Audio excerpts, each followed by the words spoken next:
You said 2 hours. It's been 4. My brother is melting. The woman on the other end of the line said someone would be here in 20 minutes. I hung up without saying goodbye. The kitchen smelled like hot vinyl. A pitcher of lemonade sat on the counter, going warm. Sweat ran down the side of my neck and into my collar. By the hall closet, the AC unit was leaking a slow brown puddle onto the floor. My thumbprint was still in it from earlier. I had crouched down to look at the unit and caught myself with one hand. Theo sat on the couch in the next room. He had a wet washcloth around his neck. He was watching the cardinals on the feeder, and he was naming them out loud to himself. Female, female, male, male, same male again. Wesley showed up an hour later, 5 hours late in total. He was sunburned and apologetic, but he wasn't falling all over himself about it. He had a clipboard in one hand and a tool bag in the other. "Mrs. Marsh?" he asked. "Miss," I said. Before I could think it through, he didn't react. He just nodded and got to work. From the kitchen, I watched him. I had already decided what kind of man he was. There were 2 kinds, in my experience. The kind who flirts, the kind who talks down to a woman who lives alone. He was neither. After a minute, he looked over at me and said, "Is anyone else home? I want to make sure I don't startle anyone. The air handler is in that closet, right next to the living room." That question caught me. I didn't let it show on my face. Halfway through the repair, Theo wandered in. He stopped a few feet from Wesley and stared at the tool belt. Wesley, without looking up, said, "Pliers, wrench, multimeter. That orange one's the voltage tester." Theo nodded. He looked satisfied. He walked back to the couch. Wesley kept working. He didn't look at me to check if I'd been watching. While Wesley worked, I thought about my life. You think about things like this when you're just standing in a kitchen with nothing to do. I'm a paralegal at Brennan & Cole. It's a small firm. We mostly handle wills and small claims. My salary is $52,000 a year. The mortgage was paid off 6 years ago. My mother bought this house outright in 1987. Theo's adult day program runs Monday, Wednesday, and Friday. It costs $48 a day, and his Medicaid waiver covers most of it. I have not been on a date in 11 years. I have not really tried. For just a second, I thought about my mother's hospital room, the smell of plastic, her hand on mine. "Don't leave him, Diane. He won't have anyone." I was 24. I had a half-packed suitcase in my trunk. I had an acceptance letter from Cleveland Marshall College of Law folded inside my wallet. I unfolded it later that night. Then I folded it again. Then I put it in a drawer. I never opened the drawer again. Cold air came through the vents. Theo clapped once, softly, the way he does when something good has happened that he doesn't have words for. Wesley wrote up the bill. $89 for the service call, $112 for the capacitor. I paid him with the credit card I had been trying not to use that month. He handed me his business card. I said thank you. Then I dropped it in the junk drawer with about 30 others just like it. 6 days later, the AC died again. Wesley showed up the next afternoon. He pulled the panel off and looked at the wiring for about 30 seconds. Then he started laughing. It was a small, embarrassed laugh, like a man who had been caught. "It's not the AC," he said. "It's the breaker. You don't need an HVAC guy. You need an electrician." He started to walk back to his truck. Then, without turning around, he said, "Can I come back next Saturday?" just to check on it. I don't date, I said. I didn't ask you to date me, Wesley said. I asked if I could come back. I didn't answer. He nodded like that was an answer anyway. He got into his Ford F-150 with the magnetic company sign on the door and drove off down the street. I went back inside. The pitcher of lemonade was still on the counter, with one half-melted ice cube floating on top. It was the only one I had bothered to refill all afternoon. I stood there and looked at it for a while. Then I poured myself a glass and drank it slowly. Theo, from the couch, said, "He came back. He fixed the breaker. He'll come back again." I rinsed the glass. I didn't answer.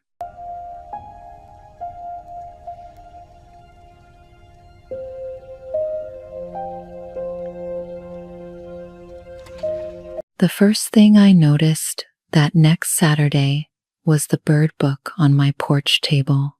It was a paperback, Sibley's Field Guide to Birds of Eastern North America, used. The spine was cracked from years of being open in the sun. Wesley had left it the Saturday before. For Theo, he had said, pushing it across the table. It was my dad's old one. Theo had been carrying it everywhere for a week. He took it to the kitchen at breakfast. He took it to the day program in his backpack. He took it to bed and slept with it on his chest, open to the section on woodpeckers. The Saturdays started to have a shape. Wesley would bring 2 coffees from the Stowe family restaurant, black for him, cream and sugar for me, the way I had taken it the first time I poured a cup in his sight. We sat on the porch steps. Eventually, Theo would come out and quiz Wesley on bird calls. Wesley failed most of them, and Theo found this very funny. One afternoon, I caught myself laughing, really laughing, with my shoulders relaxed. I was so surprised by the sound coming out of me that I stopped mid-laugh. Wesley didn't say anything about it. He said one wrong thing. About 3 Saturdays in, when Theo had gone back inside, Wesley said, "Have you ever thought about a group home? My cousin's son lives in one. He's happy." I went cold. Theo isn't a problem to solve, Wesley. He put both hands up. That's not what I meant. But he had meant it that way, a little. We both knew it. He apologized properly the next Saturday. He brought me a tomato from his garden, with the dirt still on it. I took the tomato, but I didn't say I forgave him, because I hadn't, not all the way. Not yet. I put it on the windowsill instead of throwing it out. The first thing that really cracked me open that summer happened at the kitchen table on a Tuesday. After Wesley had gone home, Theo was eating spaghetti, fork in his right hand, garlic bread in his left.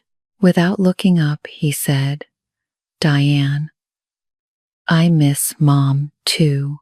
I know you do, but sometimes I miss the me before the accident." I stopped chewing. Theo kept eating. I would have been a doctor, maybe, or a teacher. Hard to say. "Theo," I said, and my voice didn't work right. "It's okay. I have a different me now." "He's okay. He likes birds. Don't be sad for him." My eyes filled. Theo pointed his fork at my plate. "I told you, don't be sad. Eat your spaghetti." I had been talking to a person, all 20 years, who had been paying attention to his own life, and I had been treating him like he wasn't capable of that. I didn't say anything. I just ate. A few days later, on the porch, Wesley asked me to go away with him for one night.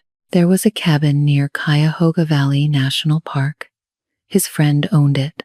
The friend wouldn't be there. 2 bedrooms. No expectations, he said. I just want to sit somewhere with you that isn't your porch. My feet went cold the moment he said it. I had not been away from Theo for more than 12 hours in 20 years. Not for a wedding, not for a funeral, not for a bachelorette weekend my old college friends invited me to in 2009, which I had been thinking about, off and on, for over a decade. I told Eileen. Eileen has been my mother's best friend since 1978, and she has been quietly looking out for the two of us since the funeral. She lives 3 streets over. Honey. Of course. I'll stay with him. He'll be fine. It rattled me more than a no would have. The easiness of it. I sat Theo down at the kitchen table to ask him. I had practiced the sentence 3 times in the bathroom mirror. I want to go away for one night. Eileen will stay with you. Is that okay? Theo looked up from the bird book. Okay. Then, after a beat, in a voice I had never heard him use before, he said, Diane, I'm not a baby. It hit me like a dropped plate. I didn't know what to say. So I said, I know, which was the biggest lie I had told in over a year. That night I couldn't sleep. At 3 a.m. I got up. I went to the back closet, the one with my mother's things. There was a cedar chest in there. I had not opened it in over a decade. I didn't know what I was looking for. The original promise, maybe. Permission. One more reason to cancel the trip and call Wesley and tell him I had changed my mind. I told myself I just wanted to feel my mother near me for a moment. I opened the chest. The inside smelled like my mother's cigarettes. Even though she had quit smoking by 1995, she had hidden a pack in the chest once, and the smell never left. I had forgotten about it until that moment. The smell came up at me like a person. I sorted through old cards, a wedding photo, a handful of receipts she had kept for no clear reason. At the bottom was a stack of letters tied with a rubber band. One of them had Eileen's name written on the front, in my mother's handwriting. It had a stamp on it, but it had never been mailed. I opened it. It was in my mother's handwriting. I read the last paragraph 3 times before my eyes would translate the words. Eileen, when Diane is around 30, give her this letter. I cannot say this to her now. She is too young and too scared, and she will hear it as me giving up on Theo. Tell her I never asked her to give up her life. Tell her Theo will need a hand, not a keeper. Tell her I am sorry I did not say it better that night. I was tired and afraid, and the words came out wrong. The letter was 13 years old. It had never been delivered. I was 44. I sat down on the cold tile floor with the letter in my lap. The sun was starting to come up outside the back window. Wesley was picking me up at 9. The dirt from the tomato Wesley had brought me was still on the windowsill. I had been not wiping it for 3 weeks. I noticed now that it had spread a little into a thin brown smudge in the shape of a quarter. I would have to clean it. I didn't move.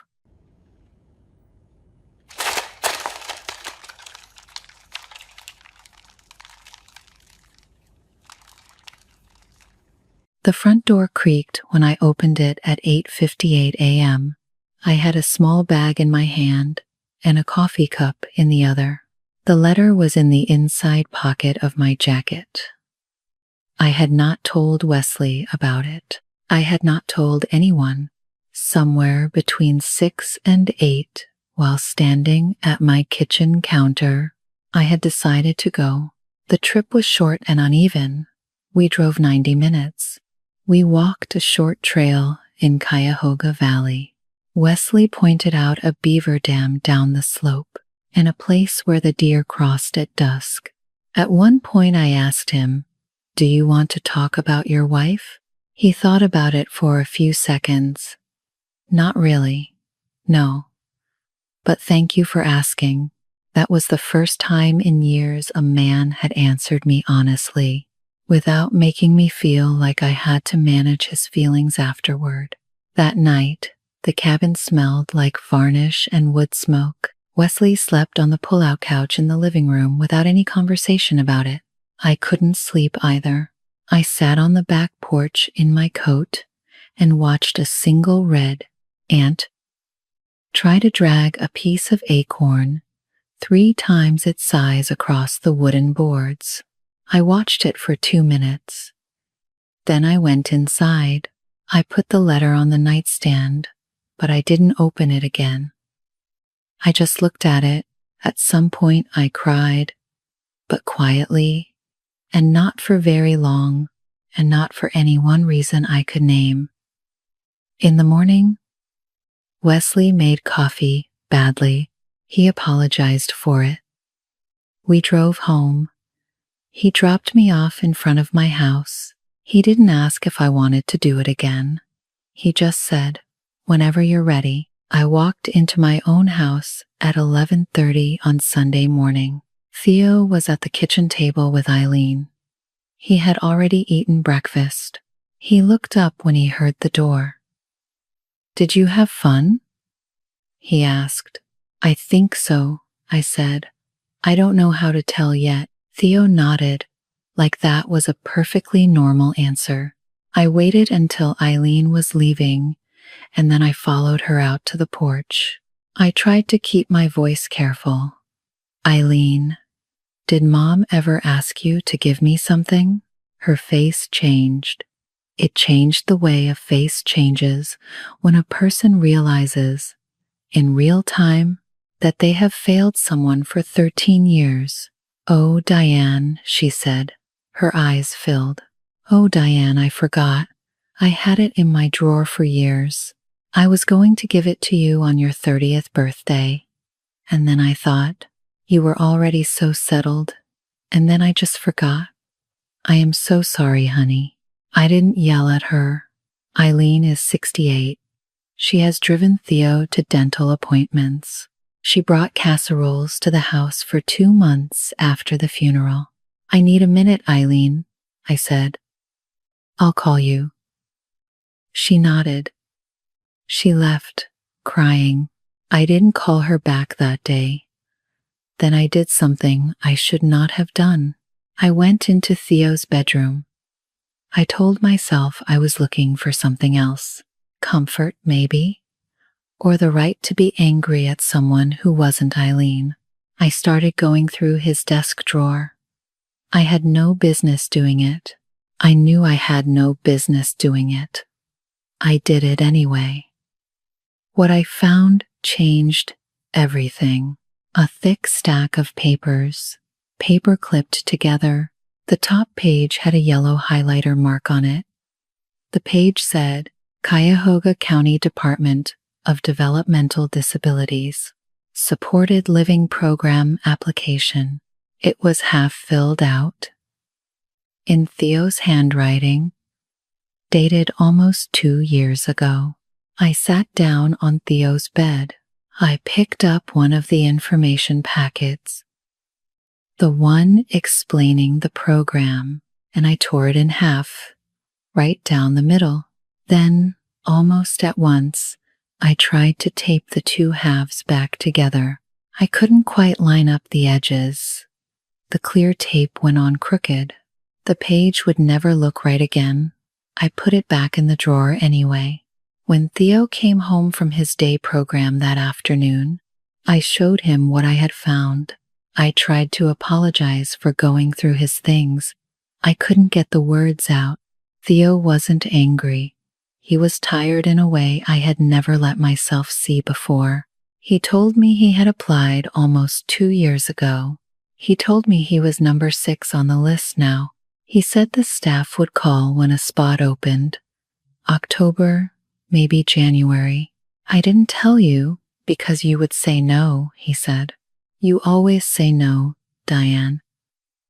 About me? About you? About going anywhere? Then, very quietly, I love you. But I have been waiting for you to live. I broke down. Theo let me cry for a little while. Then he said the thing that finished me. Diane, I heard Mom too. I looked up. That night, I was there too. You were in a coma, Theo. You don't remember anything. 2 weeks after, that was the coma. But before, when she said it, I was awake. I heard her. She said, "Don't let him be alone." That is different from "never leave him." I heard her too. He paused. I have known for 20 years.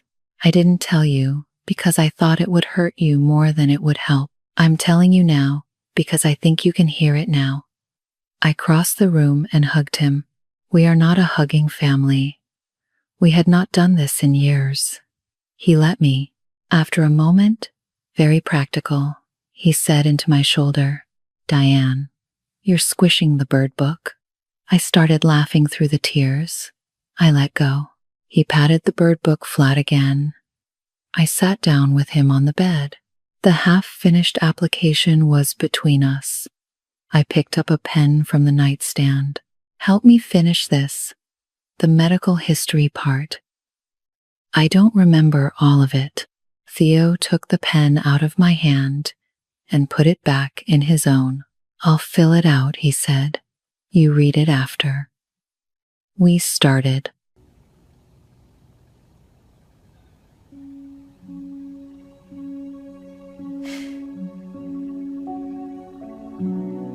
I was halfway up the driveway with the green bean casserole when I realized I was nervous. It was Thanksgiving morning. Frost on the grass. I had driven over in the truck with Wesley. I made the casserole. He made the pumpkin pie. We had argued about whether to bring rolls and decided no. The supported living home would have plenty. I was wearing the sweater my mother gave me for Christmas in 2003. I had not worn it since 2006. The home was a regular 4-bedroom ranch house in Cuyahoga Falls, with a wheelchair ramp on the side. 4 residents lived there with around-the-clock staff. Today, family members had come for every resident, maybe 15 people in all. The dining room had been pushed open into the living room. 2 folding tables had been added on the end. Mismatched tablecloths covered all of it. Theo's roommate Larry, who is in his 60s and has Down syndrome, had hand-lettered crayon name cards at every place.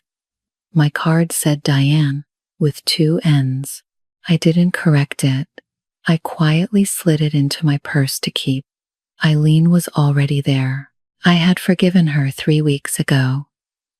In a short phone call, there was no big speech. She had brought green Jell-O with shredded carrots in it, the same dish my grandmother used to make for every Thanksgiving until 1991. I hadn't seen it in over 30 years. I had to leave the room for a minute. Wesley followed me into the hallway and just stood next to me until I nodded that I was okay. Dinner. Roast turkey from a honey-baked ham order one of the families had placed 2 weeks ago. Mashed potatoes, gravy, the green Jell-O, 3 kinds of pie. The staff led a thankfulness exercise around the table. It was gentle. It wasn't forced. Each resident got a turn. Each family member got a turn. When it got to Theo, he stood up. He had practiced. I could tell. He had a piece of paper in his hand, but he didn't look at it. "I'm thankful for my mom, who I miss," he said. "I'm thankful for the birds outside my new window. I'm thankful for Larry, who is a good roommate, and for the staff who help me when I forget things." He paused. and I'm thankful for my sister Diane. She kept her promise to my mom. She didn't leave me. But this year she also let me leave her. And that is the harder thing. I know that now. Thank you, Diane, for both. I couldn't see anything. My face was wet. Wesley put his hand on the back of my neck. Once, briefly, like he was steadying me. Eileen reached across the table and squeezed my wrist. Theo finished calmly.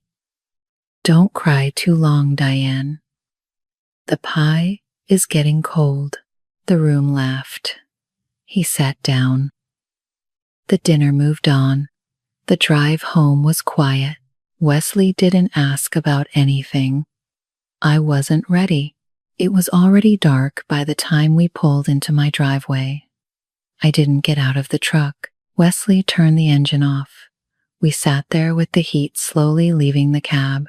I finally said, I don't know how to want something for myself, Wesley. I never learned how.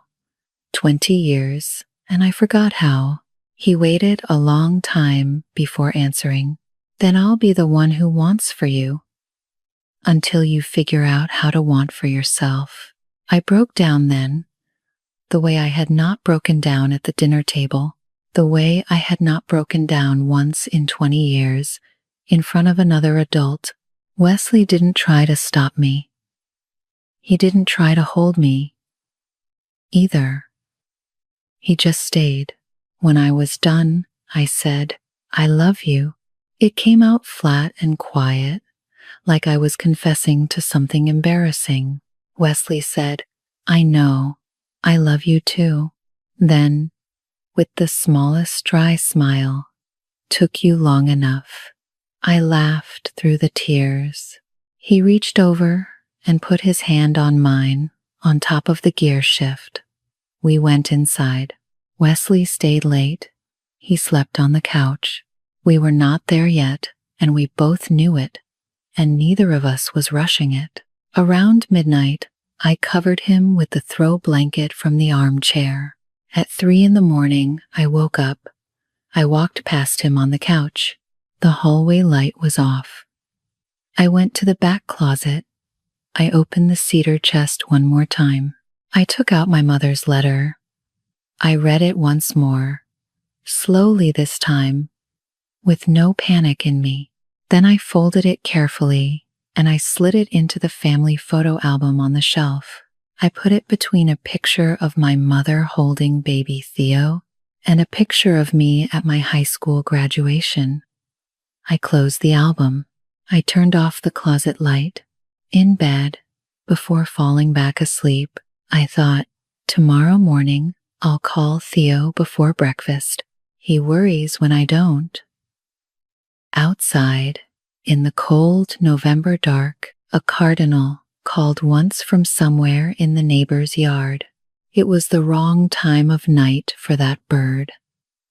I smiled in the dark without opening my eyes.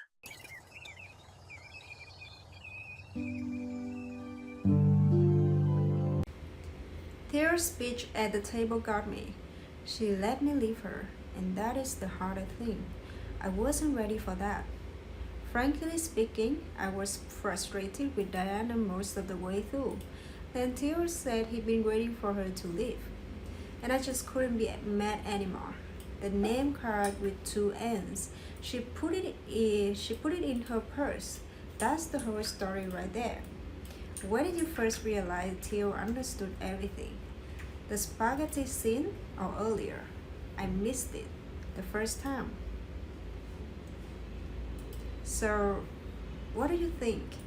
Drop it below and I will read them all. Thank you so much for watching and see you in the next video.